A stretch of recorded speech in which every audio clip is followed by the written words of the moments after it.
NH 220 और NH 75E पर हादसों से बचा हाहाकार। चाईबासा में ग्रामीणों का अनिश्चितकालीन धरना शुरू। NH 220 और NH 75E पर लगातार हो रही दुर्घटनाओं के खिलाफ आज हजारों ग्रामीणों ने तांबू चौक चाईबासा में अनिश्चितकालीन धरना शुरू कर दिया है। ग्रामीणों की मुख्य मांग है नो एंट्री को फिर से लागू किया जाए ताकि सड़क पर हादसों पर रोक लगाई जा सके। पश्चिमी सिंहभूम जिले के NH 220 और NH 75E पर लगातार हो रहे सड़क हादसों से अब लोगों का सब्र टूट चुका है। ग्रामीणों का कहना है कि पहले जब नो एंट्री लागू थी तब सड़क दुर्घटनाएं बहुत कम होती थी, लेकिन अब स्थिति भयावह हो गई है। भारी वाहनों की आवाजाही से सड़कें खतरनाक बन चुकी हैं। बच्चे, महिलाएं और बुजुर्ग घरों से बाहर निकलने में डरने लगे हैं। ग्रामीणों ने कुछ दिन पहले उपायुक्त पश्चिमी सिंहभूम को ज्ञापन देकर चेतावनी दी थी अगर 26 अक्टूबर तक नो एंट्री लागू नहीं की गई तो 27 तारीख को परिवहन मंत्री दीपक बरुआ के आवास का घेराव किया जाएगा। इस चेतावनी के बाद प्रशासन ने कार्यवाही करते हुए 4 ग्रामीण नेताओं को गिरफ्तार किया, लेकिन तमाम पाबंदियों के बावजूद आज हजारों की संख्या में ग्रामीण तांबू चौक चाईबासा पहुंच गए। नो एंट्री लागू करो, दीपक बिरुवा हाय हाय जैसे नारे लगाए। ग्रामीणों का कहना है कि जब तक नो एंट्री फिर से लागू नहीं की जाती, ये धरना अनिश्चितकालीन रहेगा। पश्चिमी सिंहभूमि में नो एंट्री की मांग जन आंदोलन का रूप ले चुकी है। देखना होगा कि प्रशासन और परिवहन विभाग इस गंभीर मुद्दे पर कब तक मौन रहता है। वंदे भारत के लिए वसंत करवा की रिपोर्ट।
जय हिंद, जोहार में बसंत।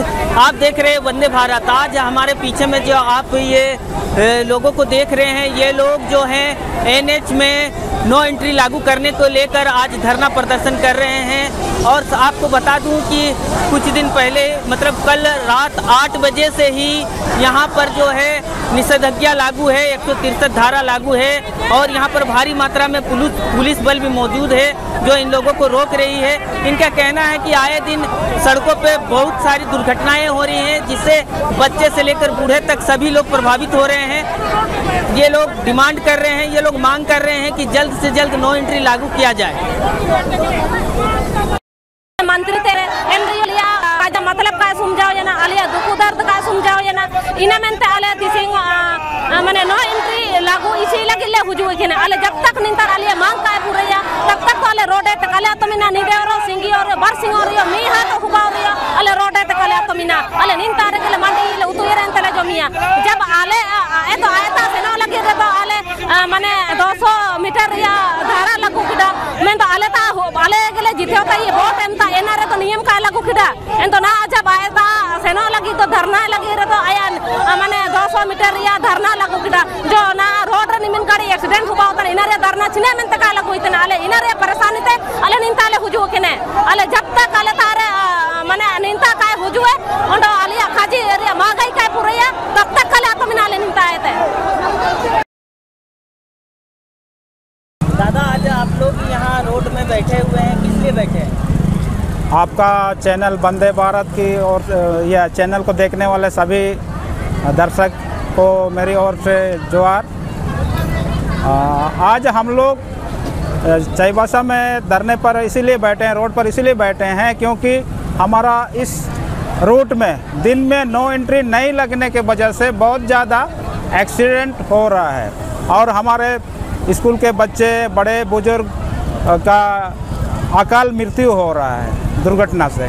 तो कभी कभी किसी परिवार का ऐसा भी व्यक्ति का मृत्यु हो जाता है जो उस परिवार का अकेले जिम्मेदार है।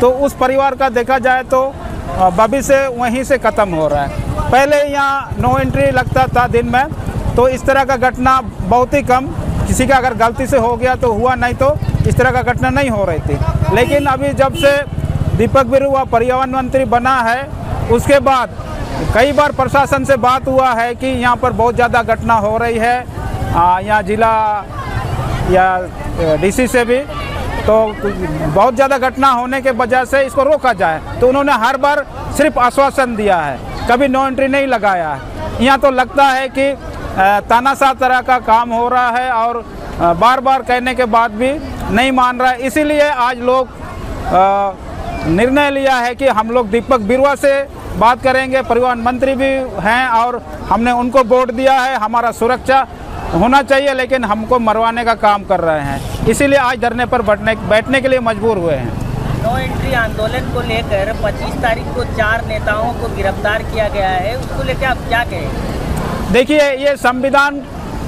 के हिसाब से असंवैधानिक है, क्योंकि संविधान में सभी को, आर्टिकल 19 में सभी को अपना बात रखने का, अपना शांतिपूर्वक धरना प्रदर्शन या संघ बनाने का, संगठन बनाने का अधिकार देता है। ये बिल्कुल ही मौलिक अधिकार का उल्लंघन है और ये सरकार एक तरह से माना जाए तो यहाँ प्रशासन, जो प्रशासनिक पदाधिकारी और मंत्री असंवैधानिक कार्य कर रहे हैं, जो उनको लागू नहीं है वो भी काम कर रहे हैं और यहाँ का जनता के साथ बहुत ज़्यादा शोषण हो रहा है और ये नहीं होना चाहिए, वो हो रहा है, क्योंकि ये को दबाने का, जनता की आवाज़ को दबाने का एक षड्यंत्र है उनका।